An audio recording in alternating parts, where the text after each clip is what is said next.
नमस्कार साथियों। देखिए, काफ़ी प्रयास के बाद अब आज ये लाइट वाला मामला सही हो गया है आपका। तो चलिए देखिए, मैं आपको फिर से बताना चाहता हूँ, आज के न्यूज़पेपर में ऐसा आपने देख भी लिया होगा कि इस महीने के अंत में आवेदन देना शुरू हो जाएंगे, ठीक है, टेट के लिए, और मार्च में आपका टेट हो जाएगा, ठीक है साथियों। तो चलिए अब हम आपकी क्लास रेगुलर करेंगे, निश्चिंत रहिए। आप सोच रहे होंगे पहले भी बार बार कह रहे थे, लेकिन अब सब कुछ ठीक हो गया है, तो आपको निश्चिंत रहना है और बिल्कुल ही बेसिक से स्टार्ट होगा। आपको बहुत अच्छे क्लास मिलने वाली है, मैं उम्मीद करूंगा, ऐसी मेहनत करूंगा, ठीक है। तो मैं आपको बताऊं, ये सुपर टेट आपका जो 2021 में होगा, जब भी रिजल्ट आएगा यूपी टेट का, और यूपी टेट का रिजल्ट आने के बाद उसके बाद प्रक्रिया शुरू हो जाएगी। मैंने बताया था आपको पहली वीडियो में भी कि 51,112 पद स्वीकृत हो चुके हैं, ठीक है साथियों। तो चलिए बस आज हम ज़्यादा बात नहीं करते आपसे, यही है आज का जो पहला लेसन है। देखिए, मैथमेटिक्स में जो पहला लेसन होता है आपका, वो संख्या से शुरू होता है, यानी कि संख्याएं हम सीखेंगे, क्योंकि आगे सारी संख्याओं की बात होगी, कुछ भी पूछा जा सकता है। और जो ये लेसन है आपका संख्याएं वाला, इसमें कम से कम 3-4 वीडियो बनानी पड़ेंगे, हो सकता है 4-5 बनानी पड़े, क्योंकि ये बहुत एक डीपली है, मतलब बेसिक है ये, और इसमें से कुछ भी पूछा जा सकता है हर साल। सुपर टेट में भी मेरे याद 2 क्वेश्चन शायद थे इसमें से, और टेट में भी थे, ठीक है। तो ये आपको चलिए अब शुरू करते हैं। देखिए, इसमें जो संख्या है, पहली संख्या आती है वो प्राकृतिक संख्या आती है। साथ ही आपको ये सारी चीजें आपको नोट करनी है, वो इस पर ध्यान देना है, ठीक है, और सबको नोट करना है, इन सारी चीजों को देखना, बहुत अच्छे नोट्स बन जाएंगे आपके और बहुत काम आएंगे आपके पूरे साल में, ठीक है। चलिए जी, प्राकृतिक संख्या आती है सबसे पहले, इनको इंग्लिश में नेचुरल नंबर बोलते हैं। कोशिश करूंगा मैं कि आपको थोड़ा बाईलैंग्वेज बताया जाए, इंग्लिश मीडियम वालों के लिए हेल्प हो जाएगी। देखिए, जो आपके नेचुरल नंबर होते हैं वो 1 से शुरू होते हैं। जो पहली प्राकृतिक संख्या होती है वो 1 होती है, ठीक है। 1 2 3 4 5 ये सारी जितनी संख्याएं आगे होंगी, ये सारी प्राकृतिक संख्याएं होंगी, और ये पॉजिटिव होंगी। पॉजिटिव का मतलब यानी कि धनात्मक होंगी, ऋणात्मक नहीं होंगी। क्लियर, समझ गए।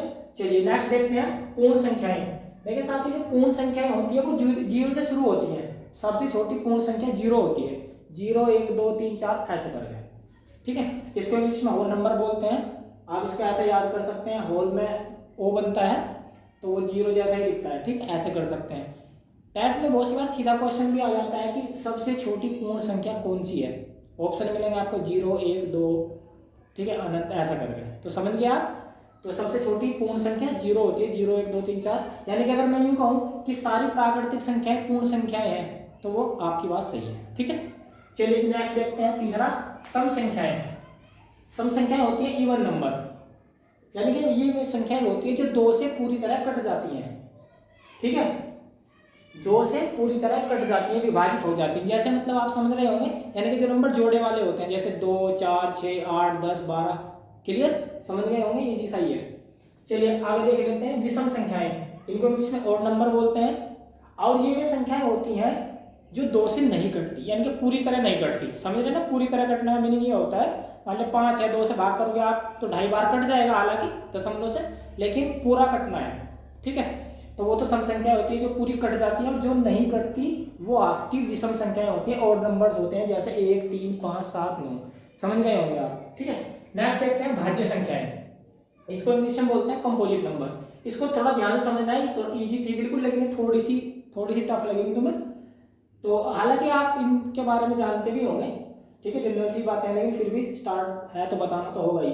जो संख्याएं एक व स्वयं को छोड़कर किसी से भी कट जाती हैं, किसी से भी विभाजित हो जाती है, वे भाज्य संख्याएं होती हैं। समझ रहे हैं साथियों, यानी कि कोई भी संख्या हो वो 1 से तो कटी जाती है, और 1 से कटना कोई रिजल्ट भी नहीं होता। मान लो 5 है, 1 से 5 बार काटो तो 5 ही बार होगा, 5 ही आएगा।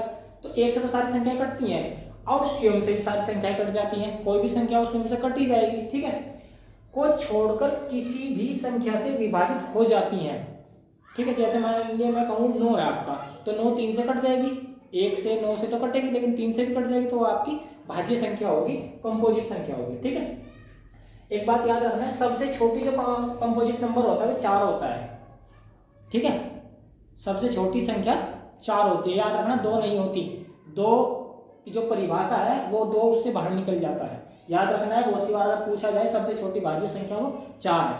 क्लियर, चलिए नेक्स्ट देखते हैं अभाज्य संख्याएं। इनको इंग्लिश में प्राइम नंबर बोलते हैं।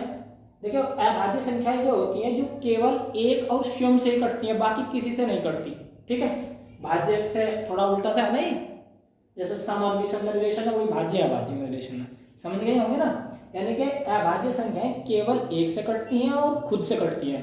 मान लिया 11 है तो 11 तो 11 से कटता है या एक से कटता है और किसी से नहीं कटता 11, 13 भी ऐसा ही, 17 भी ऐसा ही, 19 भी ऐसा ही है। समझ गए ना। तो अब एक बात और याद रखनी, बहुत इंपॉर्टेंट क्वेश्चन है, पूछा गया है यूपी टेट में, पूछा गया था 2017 में हुआ था हमारा वाला, उठा के देखेंगे 2017 15 अक्टूबर को हुआ था, उसमें ये सब क्वेश्चन था कि सबसे छोटी अभाज्य संख्या 2 होती है। क्लियर। चलिए नेक्स्ट देखते हैं परिमेय संख्याएं, इनको इंग्लिश में रैशनल नंबर बोलते हैं। देखिए जो परिमेय संख्या का मतलब है वो ये होता है कि जो संख्याएं भिन्न के रूप में लिख सकते हैं, P/Q। P/Q का मतलब होता है यानी कि ऊपर अंश नीचे हर, यानी कि अंश और हर के रूप में लिख सकते हैं, मतलब ब्रैकेट में लिख दिया भिन्न, फ्रैक्शंस, ठीक है, आगे पढ़ेंगे हम इसके बारे में, के रूप में लिखी जा सकती है। और Q बराबर नहीं है 0 के, इसका मतलब क्या है, यानी कि बटे में 0 नहीं होना चाहिए, कुछ भी नंबर हो, ठीक है। तो 3/2 -7 यानी कि माइनस प्लस सारी संख्याएं। देखो मैंने लिखे हैं, ये पूर्ण संख्याएं भी लिखी हैं, पूर्ण प्राकृतिक लिखी हैं, तो यानी कि कोई भी संख्या जैसे मान लो 3 है तो 3 के बटे में हम 1 लिख सकते हैं, ठीक है। अगर मैं यूं कहूं कि आपकी प्राकृतिक और पूर्ण जितनी भी संख्याएं हैं वो सब परिमेय है, तो बात सही है, याद रहेगी बात। चलिए नेक्स्ट देखते हैं अपरिमेय संख्या।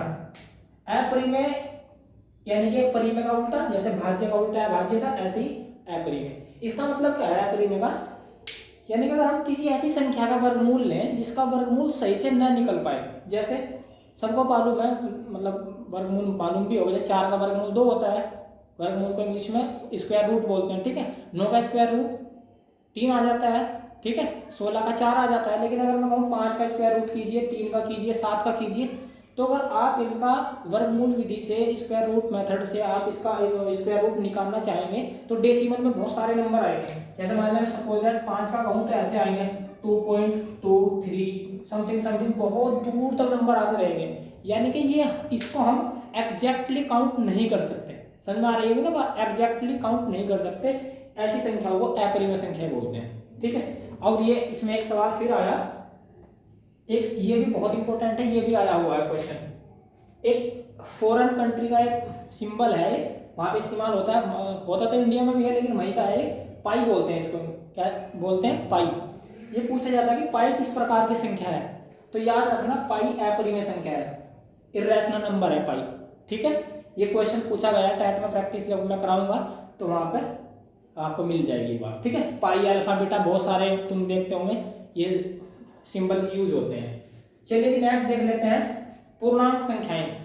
ठीक है, पूर्णांक क्या होते हैं, शून्य सहित सभी धनात्मक व ऋणात्मक पूर्ण संख्याएं, यानी कि ये पूर्णांक पूर्ण संख्या से ही आया है, ठीक है। यानी कि ये तो 0 से शुरू होती है, पॉजिटिव नंबर को पूर्ण बोलते हैं। पूर्ण का मतलब होता है कंप्लीट नंबर, यानी कि जो फ्रैक्शन में ना हो, यानी कि ऐसे ना लिखा हुआ हो, हाफ में ना हो, हाफ तिहाई ऐसे ऐसे में ना हो, ठीक है। ये संख्याएं होती है आपकी पूर्ण, क्लियरली समझ रहे होंगे। तो पूर्णांक संख्या क्या होती है, 0 सहित, यानी कि 0 सहित निगेटिव पॉजिटिव सारे नंबर आपके पूर्णांक होंगे, ठीक है। भिन्न नहीं होनी चाहिए, भिन्न परिमेय नहीं, ये आपकी पूर्ण प्राकृतिक सारी संख्या, पूर्ण प्राकृतिक सम विषम भाज्य, ठीक है, पूर्ण नंबर ये आपके सारे पूर्णांक होते हैं, माइनस के भी प्लस के भी 0 के, क्लियर। अब देख लेते हैं लास्ट आपका वास्तविक संख्याएं। देखो मैं तुम्हें बताऊं इसकी परिभाषा, रियल नंबर बोलते हैं इंग्लिश में, काल्पनिक संख्याएं के अतिरिक्त सभी संख्याएं वास्तविक हैं। देखो ये मैं तुम्हें बताऊं काल्पनिक होती क्या है, मुझे याद है कक्षा 11 में काल्पनिक संख्याओं के बारे में बात होनी शुरू होती है। तुम्हारे पे तो कभी आएगा ही नहीं, टेट सुपर टेट में तो कभी भी नहीं आएगा, 10वीं तक भी नहीं है काल्पनिक संख्याओं के बारे में। काल्पनिक संख्याओं की पहचान में आई लगा होता है, जो आई एक सिंबल होता है, मतलब इमेजिनरी बोलते हैं काल्पनिक को इंग्लिश में, तो वहां से आई लिखा होता है। उसके अलावा जितनी भी संख्याएं हैं, काल्पनिक संख्याओं के अलावा जितनी भी संख्याएं हैं वो सभी की सभी आपकी वास्तविक हैं। यानी कि यहाँ 1 से 9 तक जितना भी कुछ मैंने तुम्हें पढ़ाया है वो सारी की सारी आपकी संख्याएं वास्तविक हैं। यानी कि चाहे अंडर रूट में हो या फ्रैक्शंस में हो, माइनस में हो, 0 हो, 1 2 3 कुछ भी हो, वो सब आपका वास्तविक संख्याएं होता है, ठीक है साथियों। तो चलिए ये तो आपका एक बेसिक चीज थी, यानी कि संख्याओं के बारे में, ये 10 प्रकार की संख्या होती हैं ये, ठीक है। और इससे जो निकलने वाले सवाल होंगे वो आपको नेक्स्ट वीडियो में मिलेंगे, ठीक है।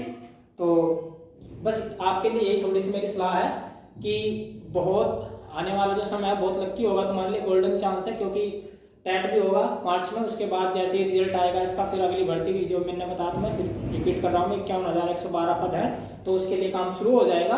और वो भर्ती 2021 में ही कंप्लीट भी होगी, ऐसी ही उम्मीद है, क्योंकि 2022 में चुनाव है। हमारे साथ भी ऐसा ही हुआ था, 2018 में हमारी भर्ती कंप्लीट हुई, क्योंकि 2019 में लोकसभा के चुनाव थे। ठीक है साथियों, तो बहुत जल्दी काम हुआ था हमारी उस भर्ती में भी।